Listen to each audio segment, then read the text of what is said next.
respecto a las bradiarritmias, acordado bradiarritmias, todo ritmo por debajo de 60 latidos por minuto, en el MIR lo más importante es, por un lado, reconocer los síntomas que producen las bradiarritmias y, por otro lado, las indicaciones de marcapasos. Los síntomas que producen las bradiarritmias, pensar, cuanto más lento sea la frecuencia cardíaca, el paciente va a tener menor gasto cardíaco. Y los síntomas fundamentales que debemos reconocer son, esto puede producir, claro, bajo gasto cardíaco, hipotensión, y esto puede desencadenar mareo, que es uno de los síntomas más importantes, pero el que no podemos olvidar nunca es el síncope. Debemos reconocer en el MIR el síncope de origen cardiogénico. El síncope de origen cardiogénico es un síncope brusco, ocurre de repente, no tiene pródromos, es decir, el paciente no nota nada previamente y lo que ocurre es que se pierde el conocimiento y se pierde el tono postural. Pensad que la causa es que no hay flujo cerebral. No hay flujo cerebral, no hay inervación. Entonces el paciente pierde el tono muscular y se cae al suelo. Lo que sucede es que se cae y se golpea. Cuando veáis un paciente que haya perdido el conocimiento y tenga un traumatismo, ya sea craneal o en cualquier otro sitio, pensad en un síncope cardiogénico. ¿Qué ocurre? Que el paciente, después del síncope, se recupera espontáneamente y no tiene periodo poscrítico, es decir, cuando se despierta, el paciente no sabe qué ha pasado, se despierta en el suelo, pero no está con bajo nivel de conciencia, como puede ocurrir con un síncope en un paciente que tenga una enfermedad del gran mal, que hace una crisis tónico-clónica. Pensad que la única diferencia entre un síncope y una muerte súbita es que el paciente se recupera, ¿vale? Entonces, eso por un lado, los síntomas, y luego, importante que sepamos las indicaciones de los marcapasos. Pensad que todas estas indicaciones son cuando el paciente no tiene ninguna causa que haya provocado esa situación. Si hay una causa, no hay que poner un marcapasos, hay que recolocar la causa, hay que curar esa situación. Entonces, las indicaciones de marcapasos son 4 fundamentales. La primera es la enfermedad del nodo sinusal. Fijaos que os remarco que tiene que ser sintomática, es decir, que produzca esos mareos o esas pérdidas de conocimiento. ¿Qué es enfermedad del nodo sinusal? Pues se define como las pausas o los paros sinusales, es decir, que el nodo sinusal deje de mandar estímulos. Todos tenemos pausas o paros sinusales y ocurren sobre todo por la noche. ¿Cuándo son significativas esas pausas? Cuando son de más de 3 segundos por la mañana, es decir, durante el día. Si yo tengo pausas o paros sinusales de más de 3 segundos y que me producen síntomas de mareo o de síncope, tengo indicación de marcapasos. El síndrome bradicardia-taquicardia es otro tipo de enfermedad del nodo sinusal. Lo que ocurre es que estos pacientes alternan episodios de taquiarritmias, que generalmente es una fibrilación auricular paroxística, y lo que sucede es que cuando cardiovierten, es decir, cuando el paciente pasa a ritmo sinusal, tienen una pausa muy larga, y esa pausa les puede provocar un síncope. Cuando el síndrome bradicardia-taquicardia, esa pausa cuando recuperan el ritmo, es sintomática, tienen indicación de ponerles un marcapasos. Y luego está la bradicardia sinusal. Es muy frecuente que a lo largo de los años un paciente que va envejeciendo se va fibrosando el nodo sinusal y lo que ocurre es que descarga con menos frecuencia.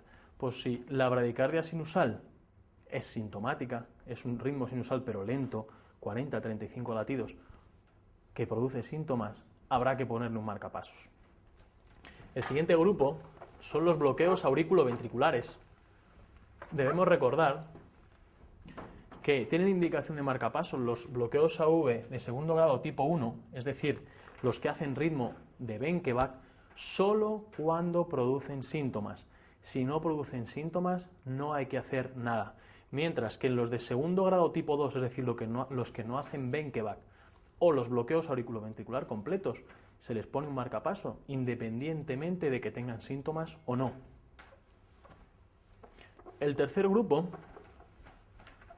que requiere implante de marcapasos son los pacientes que tienen enfermedad del seno carotidio de predominio cardioinhibidor. ¿Esto qué es?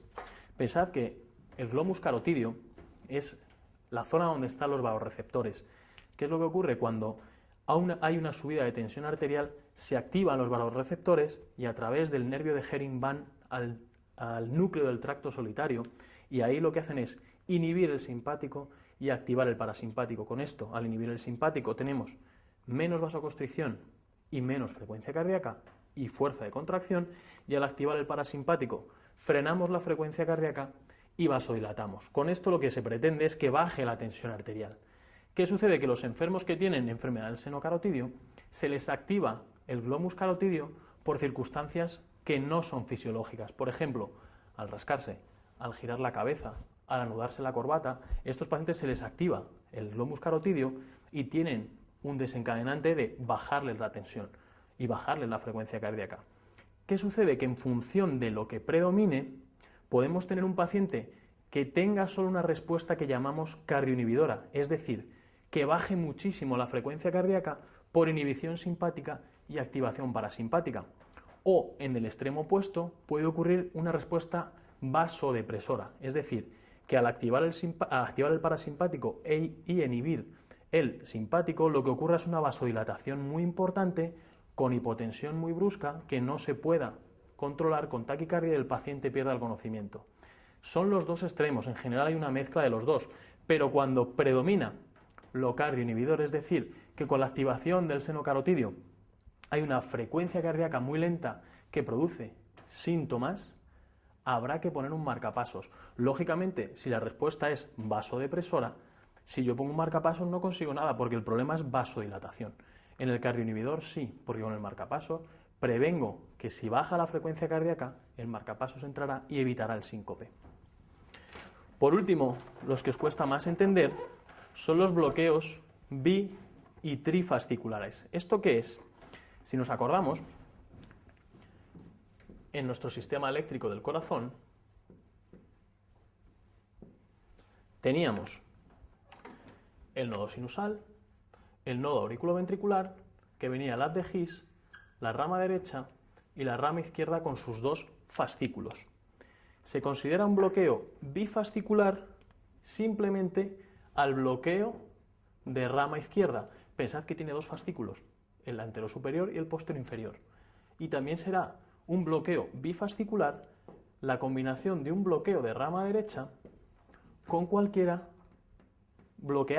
fascículo de la rama izquierda, es decir, un hemibloqueo anterior izquierdo y un hemibloqueo posterior izquierdo. Estos son los bloqueos bifasciculares. Los trifasciculares serán la combinación de un bifascicular más un bloqueo AV de primer grado,